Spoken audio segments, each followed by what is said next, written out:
میں عرض کروں گا، اس کے بعد صلاۃ و سلام دعا الفاتحہ کے ساتھ پاکیزہ مسجد کا اختتام ہو جائے گا۔ اللہ رب العزت قرآن پاک میں فرماتا هل يستوي الذین یعلمون والذین لا یعلمون، کیا علم والے اور جاہل دونوں برابر ہو جائیں؟ معلوم ہوا کہ صاحب علم اور جاہل یہ دونوں برابر نہیں ہو سکتے۔ حضرت سیدنا عثمان بن عفان رضی اللہ تعالیٰ عنہ فرماتے ہیں کہ اللہ کے رسول نے فرمایا خیرکم من تعلم القرآن وعلمہ، تم میں سب سے بہتر وہ ہے جو قرآن سیکھے اور سکھائے۔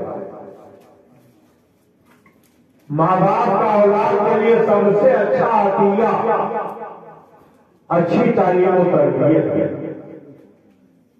آج جن کی یاد محرمات یہاں اکٹھا ہیں، یہ ذکر کی محفل میلا شریف کی پاکیزہ بند سجائی گئی ہے۔ وہ عالمہ بھی تھی، فاضلہ بھی تھی، قاریہ بھی تھی۔ تقریباً 15 سال سے کلیت المنار دوسرے فاطمہ میں پہلے انہوں نے تعلیم حاصل کی اور پھر تعلیم کے بعد انہوں نے پڑھانا شروع کر دیا۔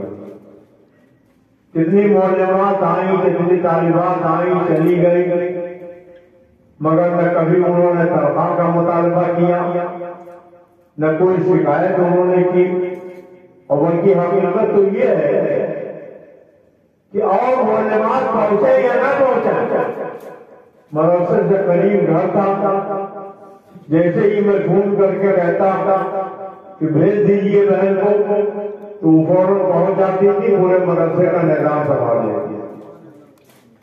رضوری شریف میں جس کسی جگہ پر کوئی جلسہ ہوتا تو سب سے پہلی پسند مرحومہ رہی رہتی تھی، اور جس دن انتقال ہو گیا قاضی اسمت صاحب سے ان کے مسجد کے متولی فریم بھائی نے کہا کہ آج ہمارے یہاں زنانی میلاد شریف ہے، آپ اپنے یہاں کی معلمات کو بھیجیے گا، مگر راجہاں آپا کو ضرور بھیجیے گا۔ کہاں سید پور ہے، علاقے جوار کے اور کتنے مواضعات ہیں جہاں جلسے کی محفلیں ہوتی، میلاد شریف کی بند سجائی جاتی، ہر جگہ انہیں یاد کیا جاتا تھا، وہ جانتی تھی محبت کے ساتھ سب سے پہلے قصیدے بردہ شریف پڑھتی تھی اور سرکار کا ذکر کرتی تھی۔ اللہ رب العزت نے فرمایا کہ علم والے اور جاہل برابر ہو جائیں گے۔ اب دیکھیں اللہ نے اگر آپ کو صاحب اولاد بنایا، اولاد کو آپ دینی تعلیم سکھائیں، آپ ڈاکٹر بنائیں، انجینئر بنائیں، پروفیسر بنائیں، لیکچرر بنائیں، لیکن مرنے کے بعد بہت ہوگا تو ایک آدھ دن کے لیے مدرسے میں جا کے کچھ مولویوں کو بلا لائیں گے، کچھ بچوں کو بلا لائیں گے، قرآن خوانی کر دیجیے، مگر جب جب قرآن خوانی ہوگی آپ کا تجربہ ہوگا کہ بڑا کے مدرسے میں جن کو لایا جاتا ہے وہ تو پڑھتے ہیں مگر خود پڑھنے کی توفیق نہیں ہوتی۔ اگر آپ گھر سے باہر چلے جائیں، گھر میں نہ آئے، کہہ کے گئے 1 ہفتے کے بعد آئیں گے، 10 دن ہو جائے، 12 دن ہو جائے، 15 دن ہو جائے، تو بچے بجائے غم منانے کے خوشیاں مناتے ہیں کہ اگر 2-4 دن اور اب نہ آتے تو بہتر ہوتا، تاکہ ہمیں آزادی رہتی، کوئی ڈانٹنے والا نہ ہوتا، کوئی ہمیں پابند کرنے والا نہ ہوتا۔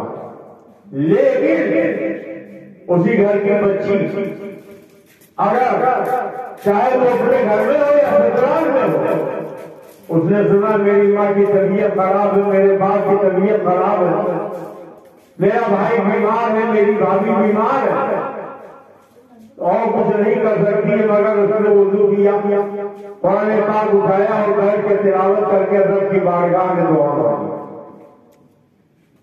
اور اگر آنے میں دیر ہو جائے تو بچیاں دعا مانگتی، مولا میرے ابو، میرے بھائی، میری بہن خیر و عافیت کے ساتھ جلدی واپس آ جائیں، میں تیری بارگاہ میں 10 رکعت نمازیں نفل پڑھوں، 4 روزے رکھوں گی.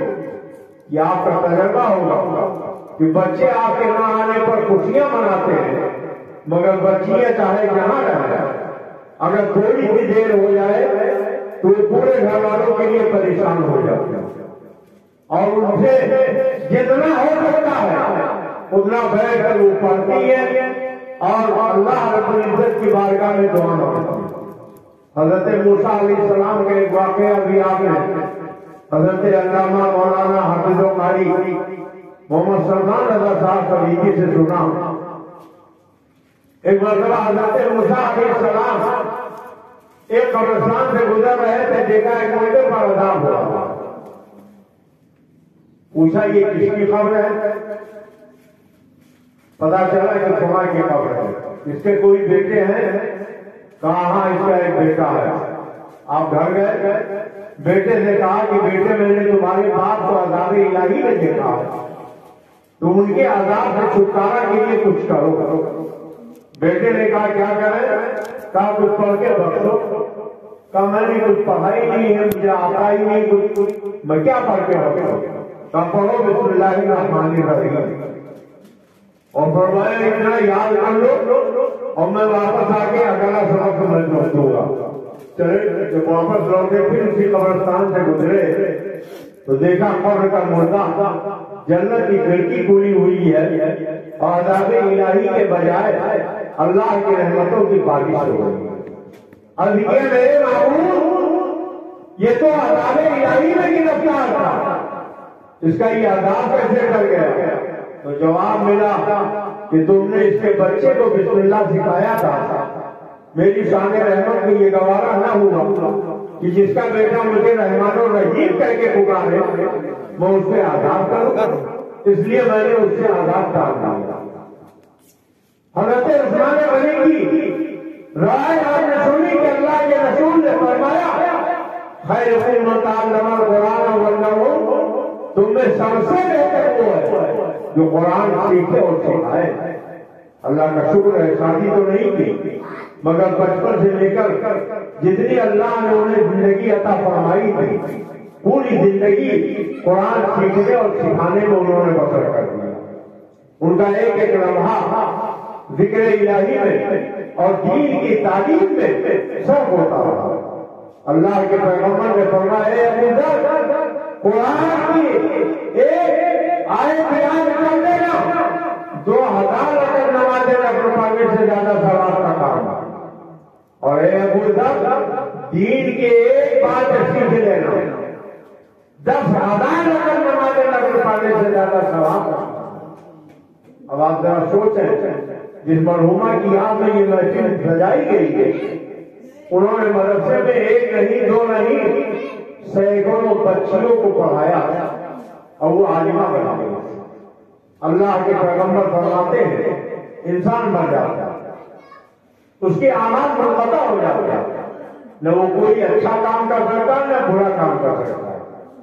جب تک آدمی زندہ ہے نماز بھی پڑھ سکتا ہے، درود شریف بھی پڑھ سکتا ہے، کلمہ شریف بھی پڑھ سکتا ہے اور نیک کام کر سکتا ہے، صدقہ و خیرات کر سکتا ہے، لیکن مرنے کے بعد نہیں کر سکتا. جب تک آدمی زندہ ہے گناہ بھی کر سکتا ہے لیکن مرنے کے بعد وہ بھی نہیں کر سکتا. سرکار فرماتے ہیں جب آدمی دنیا سے چلا جاتا تو وہ نہ کوئی اچھا کام کر سکتا نہ برا کام کر سکتا، مگر کچھ کام ایسے ہیں جس کا ثواب مرنے کے بعد بھی اسے ملے. وہ کون کون سے ہیں؟ فرمایا صدقہ جاریہ، اولاد صالح اور علم نافع. یہ 3 چیزیں. صدقہ جاریہ یعنی کوئی ایسا کام جو کا ثواب جاری ہے، اور علم نافع کسی کو اچھا علم سکھایا ہو، اولاد صالح نیک اولاد چھوڑ کر رہا. بھائی صاحب آپ کے والدین کا انتقال ہو گیا، ان کے اعمال منقطع ہو گئے، مگر انہوں نے اپنے بچے کو حافظ قرآن بنایا، بچی کو عالمہ فاضلہ قاریہ بنایا. کیا ان کے پڑھنے اور پڑھانے کا ثواب ان کو نہیں ملے؟ سینکڑوں بچیاں جن کے خالی سینوں کو علم قرآن سے شاہجہاں مرحومہ نے مزین کیا ہے، اب وہ پڑھ کے کسی کو پڑھائیں گے، پھر ان کے پڑھائے ہوئے کسی کو پڑھائیں گے، پھر ان کے پڑھائے ہوئے کسی کو پڑھائیں گے، پھر ان کے پڑھائے ہوئے کسی کو پڑھائیں گے، اس طرح وہ اپنی قبر میں رہے گی، مگر سماج کو یہ اطلاع قیامت تک ان کو بھی ملتا رہے گا، ان کے والدین کو بھی ملتا ہے۔ کتنا نیک کام کر کے وہ گئے، موت اس کی ہے، کرے جس کا زمانہ افسوس، موت اس کی ہے، کرے جس کا زمانہ افسوس۔ یوں تو آئے ہیں سبھی دنیا میں مرنے کے لیے، کل نفس ذائقۃ الموت، ہر نفس کو موت کا ذائقہ چکھنا، جو پیدا ہوا آج نہ صحیح کل وہ مر ہی آئے گا، مگر ایسی موت کی جس کا زمانہ افسوس کرتا وہ کبھی لوگوں کو نصیب ہوتی ہے۔ اعلیٰ حضرت فرماتے ہیں لحد میں اس کے رکے شہ کا داغ لے کے چلے، اندھیری رات سنی کی چراغ لے کے چلے۔ یہ قصیدے بردہ شریف جو مرحومہ کو بہت پسند، یہ آپ جانتے ہیں تقریباً 800 سال پہلے کے بزرگ حضرت علامہ بوسری والی کا آگاہ ہوگا، علاج معالجے سے کوئی فائدہ نہ ہوا، بستر پر لیٹے تھے، ایک دن دن بھر کی پریشانی کے بعد جب رات میں بستر پر لیٹے تو رونے لگے، روتے روتے سرکار کی بارگاہ میں قصیدہ تھا، عربی زبان میں، مردہ عربی میں چادر کو کہتے ہیں، اور وہی قصیدہ تھا۔ انہوں نے کہا اور جب آنکھ لگ گئی تو نصیبہ بیدار ہو گیا، اللہ کے نبی کا دیدار نصیب ہوا۔ جب سرکار آئے تو فرمایا مصیری کیا حال ہے؟ کہا سرکار مفلوج ہو گیا ہوں، نہ چل پھر سکتا ہوں، نہ کوئی کام کر سکتا ہوں، زندگی بڑی پریشانی سے بیت رہی ہے۔ سرکار نے فرمایا مصیری کیا وہ قصیدہ جو میری شان میں تم نے لکھا ہے مجھے سناؤ گے؟ انہوں نے کہا سرکار آپ کا قصیدہ آپ کو نہیں سنائیں گے تو کس کو سنائیں گے، آپ سناؤ۔